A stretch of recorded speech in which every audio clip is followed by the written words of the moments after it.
अगर आप किसी 30,000 रुपए से 60,000 रुपए सैलरी वाले इंसान से पूछो कि क्या वो कभी करोड़पति बन सकता है, तो ज्यादातर लोग हंस देंगे। क्यों? क्योंकि हमारे दिमाग में एक खतरनाक बिलीफ बैठा दिया गया है कि करोड़पति बनने के लिए या तो बिजनेस चाहिए, या बहुत बड़ी सैलरी, या फिर कोई लकी इन्वेस्टमेंट।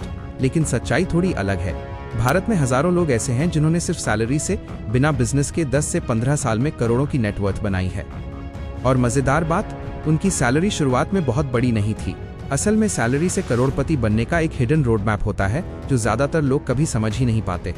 और इसी वजह से लोग 20 से 25 साल नौकरी करने के बाद भी बस EMI मशीन बनकर रह जाते हैं। आज मैं आपको वही 10 साल का रोड मैप दिखाने वाला हूँ। लेकिन पहले एक अनकंफर्टेबल सच समझना जरूरी है, क्योंकि सैलरी आपको गरीब नहीं बनाती। सैलरी को समझने का तरीका आपको गरीब बनाता है। ज्यादातर लोग सैलरी को इनकम समझते हैं, लेकिन फाइनेंशियली स्मार्ट लोग सैलरी को कैपिटल जनरेटर मानते हैं। डिफरेंस समझिए। एवरेज आदमी सैलरी से क्या करता है? Phone upgrade, bike upgrade, lifestyle upgrade, weekend spending, EMI। लेकिन स्मार्ट लोग सैलरी से एसेट बाइंग मशीन बनाते हैं। और यही माइंडसेट अगले 10 साल में पूरा गेम बदल देता है। अब इमेजिन कीजिए, आपकी मंथली सैलरी 40,000 रुपए है। एवरेज माइंडसेट क्या करेगा? 25,000 रुपीज खर्च, 10,000 rupees EMI, 5,000 rupees random expenses. Result? 10 साल बाद भी बैंक बैलेंस लगभग 0। लेकिन करोड़पति माइंडसेट क्या करेगा? पहले दिन से एक सिंपल रूल, सैलरी का 30 से 40% कभी खर्च नहीं होगा। वो सीधे जाएगा एसेट क्रिएशन में। अब यहीं से शुरू होता है 10 ईयर करोड़पति रोड मैप। पहले 2 साल सबसे बोरिंग और सबसे इंपॉर्टेंट फेज होते हैं, क्योंकि यहाँ पैसा नहीं बढ़ता, यहाँ डिसिप्लिन बनता है। इन 2 सालों में आपका सबसे बड़ा गोल वेल्थ नहीं है, आपका गोल है फाइनेंशियल सिस्टम बनाना। मतलब क्या? सैलरी आते ही पैसा 3 जगह जाएगा: expenses account, investment account, learning account. Learning account बहुत इंपॉर्टेंट है, क्योंकि अगर अगले 10 साल में आपकी सैलरी नहीं बढ़ी तो करोड़पति बनना ऑलमोस्ट इम्पॉसिबल हो जाता है। यानी पहले 2 साल का फोकस है इनकम ग्रोथ। आपका स्किल अपग्रेड होना चाहिए, मार्केट में आपकी वैल्यू बढ़नी चाहिए, क्योंकि वेल्थ बनाने का सबसे अंडररेटेड फॉर्मूला है income x time x discipline. अगर इनकम स्टैग्नेंट है तो कंपाउंड इंटरेस्ट भी बहुत स्लो हो जाता है। अब आते हैं साल 3 से साल 5 पर। यहीं से असली गेम शुरू होता है, क्योंकि अब आपकी सैलरी शायद 40,000 रुपीज से बढ़कर 70,000 रुपीज या 80,000 रुपीज हो चुकी होगी। लेकिन यहीं पर 90% लोग गलती करते हैं। जैसे ही सैलरी बढ़ती है, लाइफस्टाइल इन्फ्लेशन शुरू हो जाती है। नया फोन, नया बाइक, बड़ा रेंट, महंगे रेस्टोरेंट्स, और धीरे धीरे इनकम बढ़ती है, लेकिन वेल्थ नहीं बढ़ती। इस स्टेज पर करोड़पति माइंडसेट क्या करता है?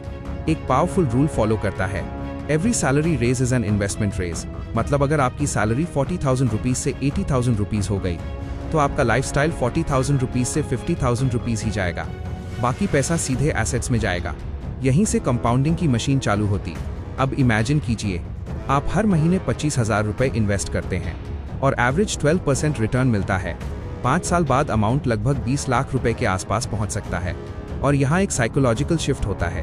पहली बार आपको महसूस होता है कि money can work without you. यहीं से मोटिवेशन एक्सपोनेंशियली बढ़ता है। लेकिन करोड़पति बनने का असली सीक्रेट अभी भी बाकी है, क्योंकि सिर्फ इन्वेस्टिंग से वेल्थ बनती है, लेकिन फास्ट वेल्थ नहीं बनती। करोड़पति बनने के लिए साल 6 से साल 8 के बीच एक नया लेयर जुड़ता है, और वो है इनकम मल्टीप्लायर। इस स्टेज पर स्मार्ट लोग सिर्फ जॉब इनकम पर डिपेंड नहीं रहते, वो अपनी स्किल्स को लेवरेज करना शुरू करते हैं। Freelancing, consulting, online services, digital products. क्योंकि सैलरी की एक लिमिट होती है, लेकिन स्किल इनकम की लिमिट नहीं होती।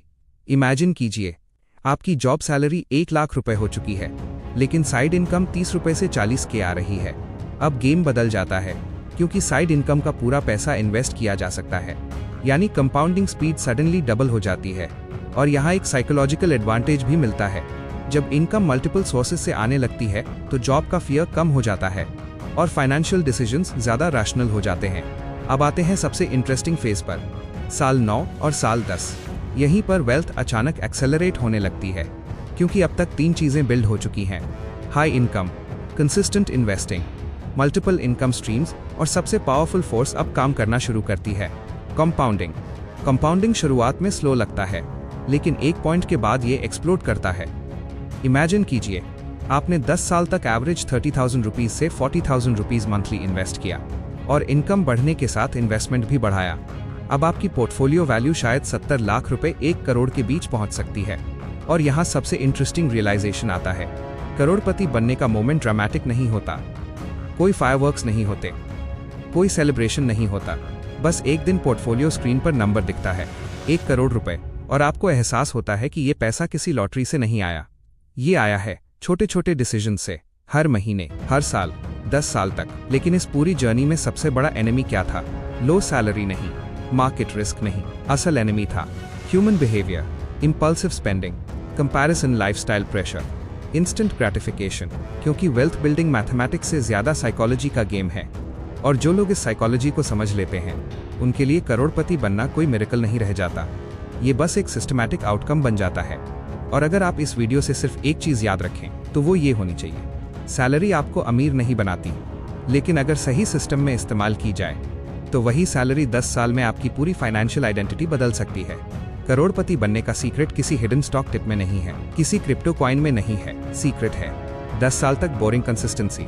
क्योंकि दुनिया में सबसे पावरफुल फाइनेंशियल स्ट्रैटेजी फ्लैशी नहीं होती, वो बस क्वाइटली काम करती रहती है, हर महीने, हर साल, जब तक एक दिन आप रियलाइज नहीं करते कि जिस सैलरी को लोग लिमिट समझते थे वही आपकी करोड़पति मशीन बन चुकी है।